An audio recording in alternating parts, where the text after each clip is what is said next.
What's up, guys? Welcome back to Matt's Collectibles and Cards. I'm your host, Matt, and we're back, guys. It's the summertime. Things are a little crazy around here. Let's see. Gotta catch you guys up. It's been a couple weeks. Last time I talked to you guys, it was right before the Dedham Card Show. It was pretty good. Did a little bit of selling, not too much buying, so I don't think I have any pickups to show you from that one. I do have some pickups from this past weekend. This past weekend was the Summer Causeway show, and it was a big one. It was a crazy one. We'll get into it. You know what? We're not going to do the pickups right away because they're kind of part of the video. I'm going to kind of go over the whole show this weekend. It was absolutely insane. I know there was a couple shows going on around the state. It was a big weekend. Obviously, the soccer was going on. There was also the 2 days down in Attleboro for cardboard promotions. Being on the South Shore, I was not trying to go up and down and all around trying to fight this soccer traffic. So I did just do Causeway the past weekend, but that's not to say it wasn't a lack of, cards being dealt. It was craziness. So we're just going to get right into it. We're going to talk about the show. I did get myself the early entry for the show. I got there well before I really needed to. It was about 10 minutes before 8 when I got into the city. Parked right at North Station, got right in there, and talked to security. Found out it was 8:30 I was going to be allowed in. Walked right over to a nice coffee shop, grabbed myself a nice cold brew, and got myself even more juiced up. And it was good vibes. It was quiet. I was the first one in line. I actually met a guy named Rick in line. He was coming down from like New Hampshire. So shout out to Rick. I mean, a lot of driving for the show.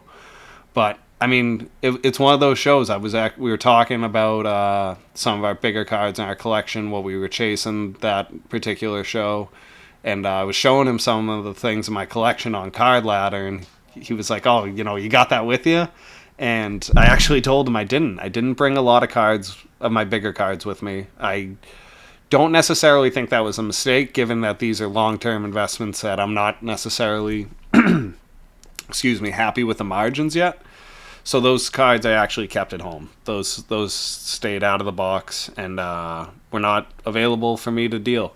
There was only one card I was a little bummed with that, and that was I have a Blue Eyes White Dragon.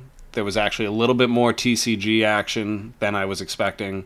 It's the only TCG card I really have. I really only deal in sports cards, but it's a sentimental card that I just happen to notice has gone up astronomically in price in the past calendar year.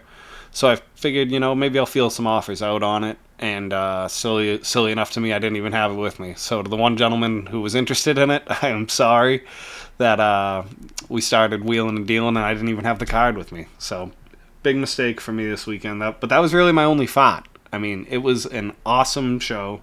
There was a ton of people there. Like I said, I met my buddy Rick, my new buddy. I saw him later in the show, and it was funny. We both ended up being hunting for the same kind of cards, so I found that really funny. The show was crazy, guys. I showed up with a lot of inventory that I was ready to deal.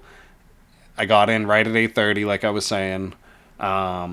I was originally going to do the Connolly early autograph and photo shoot, but he canceled the day before, a couple days before, so I was just focused on the cards. And honestly, that might have been the biggest godsend of the weekend because I was in there from 8:30. I think I left a little bit before noon. And to anyone who saw me in there, I mean, they could tell you, I was running around like a madman. All types of deals. I mean, I was selling raw, slabs. I was selling some sealed. I had a SpongeBob blaster box I'd been sitting on forever. I was finally able to get rid of that. And it was a little bit of buying that I had the intention of doing, so we will get into that as well. So why don't we start with this first one, which is a 2005 Topps David Ortiz Black, number 49, and a mint 9. Guys, don't confuse this with what we were just opening a couple weeks ago with the Series 1 from 2005. This is not the Black X-Fractor out of 225. This is the 54 Years of Collecting edition. So it's numbered out of 54. And unbelievable, this is one off the number match, number 35 out of 54. I got this card off, let's see, it was my buddy Dan. Shout out Dan. Met him for the first time at this show. His handle on Instagram is at the underscore CBA underscore DK. So shout out to Dan. I mean, he had literally just picked this card up. He was doing a deal with a young collector prior to me showing up at the table. I showed up as they were in the middle of the deal. And this kid had a stack of slabs and raw cards about this high, and all he really was after was, it was like a Stone Cold Steve Austin auto. And Dan was super cool with him. He took his time, let the kid give all his comps on it, and they ended up working out a deal. So I was really happy to see that, and immediately I had actually gotten pointed to Dan because I was shopping that Peyton Tolley from a couple weeks back. And when I saw Dan, I was actually recommended to him because someone said he was a big Peyton Tolley guy. So I showed him the Peyton Tolley, and before we could even really start negotiating the deal, I said, I really like that David Ortiz black. So he showed it to me, and he showed me it's the highest PSA graded example. So I really want it because, as you guys know, 2005 Topps is very sentimental to me. It's my first set of baseball cards I ever owned. And this is not a card you see every day. But yeah, Dan had just picked it up and he was super cool with the deal with me. I mean, that's the type of guy I'll do a deal with 10 out of 10 times. Giving a lot of love to Dan here, but I mean, that's just the type of person I respect at a show. Someone who's willing to deal with the kids, takes the time to, let them make their deals, and is fair in negotiations with them. I mean, it is one of the sadder things in the hobbies, but seeing some of these guys just see some base cards or just some, not super high-end cards from kids, and they just kind of rifle through them and say, oh yeah, I'm all set. Those are the same guys who have display cases that are full at every single show. They have prices that are comped way too high, and they wonder why they don't move any inventory.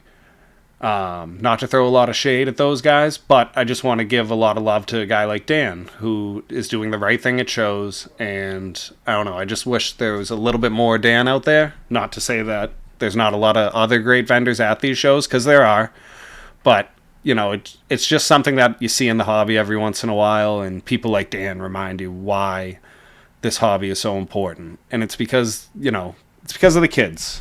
It's because of the kids. All right, what else was going on at the show? I was dealing a lot of cards. I did one other pickup.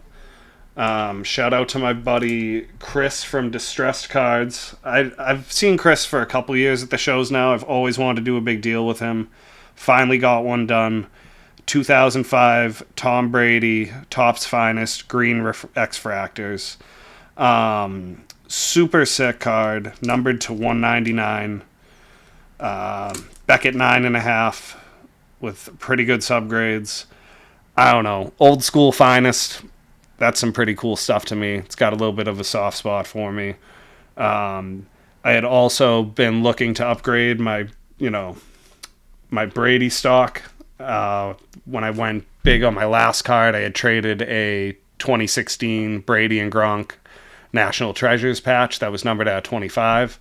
So I'd been looking to get back into a Brady card, and I think that's a great one. Other things that were going on at the show, I mean, it was crazy. There was so many sales going on, and when I mean sales, there were people at tables who were buying. There were people, vending. I saw display cases completely changed upside down in the 3 hours I was there. Excuse me. What else was big? Bowman first autos were going like hotcakes. I mean, I saw like 3 or 4 different tables that were solely buying Bowman first autos.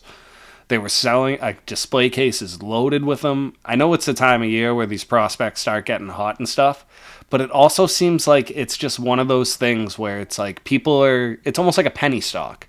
People want to invest in something that is low risk, high reward. If the guy turns it up in AAA and then all of a sudden makes his debut mid-season, well, I'm sure there's going to be a little spike in those card prices, especially Bowman First autos.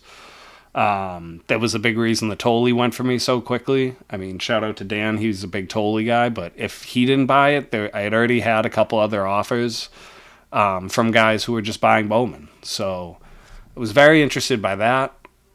The summer show is always interesting to me because what people are selling really depends on where they think the hobby is. Obviously, it's baseball season, All-Star breaks right around the corner.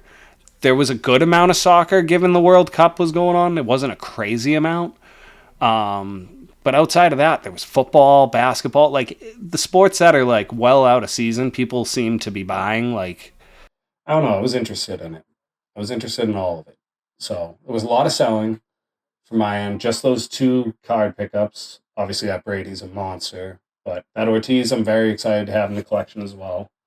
Yeah, I was just kind of running around all morning from like 8:30 on. And obviously, any of you guys have ever been to the Causeway show, you know Big Night Live is a huge place. And it kind of is one of those places you can snake around all these different corners and you find these little nooks and crannies and there's more tables than you think there is. Yeah, it was nuts. And the vibe in the city was just crazy too. I mean, the Scotland fans are everywhere in the city right now. It's unbelievable to see. Just the love for the sports anywhere around the world is just sort of a universal thing. And to see another country come here and be so passionate about not just their, home country and sport, but just the thankfulness that they seem to have to be able to be here. And obviously big for them. This is their first one in 28 years. I mean, guys, I've learned more about soccer in the past week and a half than I have in like however many World Cups I've been alive for. So this has just been really cool to see in that aspect. Obviously some big games this upcoming weekend for Scotland and USA. And yeah, so that's just kind of what's going on in that aspect of the world. Now, the other thing I want to talk about is obviously cards to me is a year-round thing. I think about sports cards way more than the average person does. That being said, we're kind of heading into that time of year where it's kind of tough to consistently film content because I'm not consistently at shows as much in the summertime. It is what it is, guys. Me and producer Scott, we both have full-time jobs. We both have obligations outside of the show. And, this company, it's not a company, it's a hobby. Ha, gotcha. You guys thought I was slacking. But yeah, it's one of those things. So if content seems to be coming out a little bit more inconsistently, hand up. We could, we are still figuring this out, guys. So bear with us. We'll figure out a schedule that, gets consistent content out. But in the meantime, stay patient. We're trying to pump out the best content for you guys as much as possible, as soon as possible. That being said, on amazing content, I have a big announcement. If you guys have been watching the football video, you will happen to notice that we are 5 likes away from getting the magic number. Excuse me, let me back up. If you have seen part 2 of the baseball opening, you will know that we are 5 likes away from being able to do the football opening.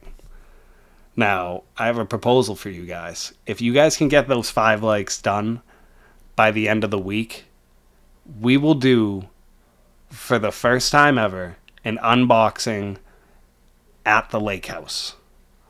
We're going to be live at the lake house. It won't come out live. We're not going to do any live streaming or anything like that. But we will be filming the unboxing from the lake house for you guys to see. If that's something you guys want to see, smash that like button. You guys hit that like button. And yeah. Guys, thank you so much for watching this one. It's been an unbelievable time. It was a great show this weekend. We're heading up to the lake house. We're going to have a little R&R, but we're not just going to stop. We're going to film. If you guys can get us 5 likes, that's all we need. Get us 5 likes on that baseball unboxing, and we will do it. All right, guys. Thank you for following along. I will see you guys in the next one. Peace.